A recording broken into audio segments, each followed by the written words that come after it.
কিছুমান ল'ৰা ছোৱালীয়ে যে ঘৰত খুব ধুনীয়াকে নৃত্য কৰে আৰু মঞ্চত গৈ নানাচা হয় ঘৰৰ মানুহ নানাচিলে এইকেইটাও ঠিক একেই বায়াকে নচাৰ পিছতে চোৱাচোন কি ধুনীয়া নৃত্য ওলাইছে বলক তেনেহ'লে আজি ভিডিঅ'টো আৰম্ভ কৰোঁ মই জুৰিস্মিতা আৰু মোৰ লগত আছে মোৰ সৰু ভণ্টি প্ৰীতিশা দেৱালীৰ সন্ধিয়া আমি খুব ধুনীয়াকে ঘৰৰ মানুহে লগত দীপাৱলী উদযাপন কৰি অনুষ্ঠানটিৰ বাবে মই আৰু মোৰ ভণ্টি ওলাই আছিলোঁ আমি গৈ পালোঁ অনুষ্ঠানটো আচলতে আমি গৈ পোৱাৰ আগতে অনুষ্ঠানটো আৰম্ভ হৈছিল কিছুমানে ইমান ধুনীয়া নৃত্য কৰিছিল আৰু কিছুমানে নাচিব পৰা নাছিল যিবিলাকে নাচিব পৰা নাছিল তেওঁলোকক দেখি মোৰ সেই মই সৰুকালৰ নৃত্য কৰা দিনবোৰলৈ মনত পৰিছিল প্ৰথমে মোৰ ভণ্টিয়ে নাচিছে তাৰপিছত মই নাচিছোঁ কাৰণ অচিনাকি ঠাইত মোৰ আগতে নাচিবলৈ ভয় লাগে সেইকাৰণে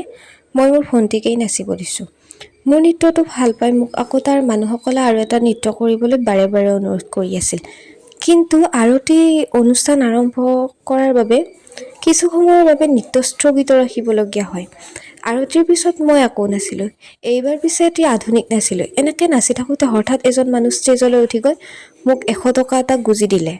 মই দেখি আচৰিত হৈ গ'লোঁ কাৰণ আগতে এনেকুৱা হোৱা নাছিলোঁ তাৰপিছত আকৌ অনুষ্ঠান চাই আমি মাৰ দৰ্শন কৰিবলৈ গ'লোঁ মাক সেৱা কৰিলোঁ সেৱা কৰি আহি মই আচৰিত মানিলোঁ এয়া মঞ্চত দেখোন মোৰ মাহী মই এতিয়াহে বুজিলোঁ মই সেৱা কৰিব যোৱাৰ আগতে মাহীয়ে মোৰ পৰা গহনাবোৰ কিয় খুলি ৰাখিছিল তাৰপিছত ফটো কেইখনমান উঠিলোঁ আৰু স্মৃতিৰ বাবে আৰু ঘৰলৈ আহিলোঁ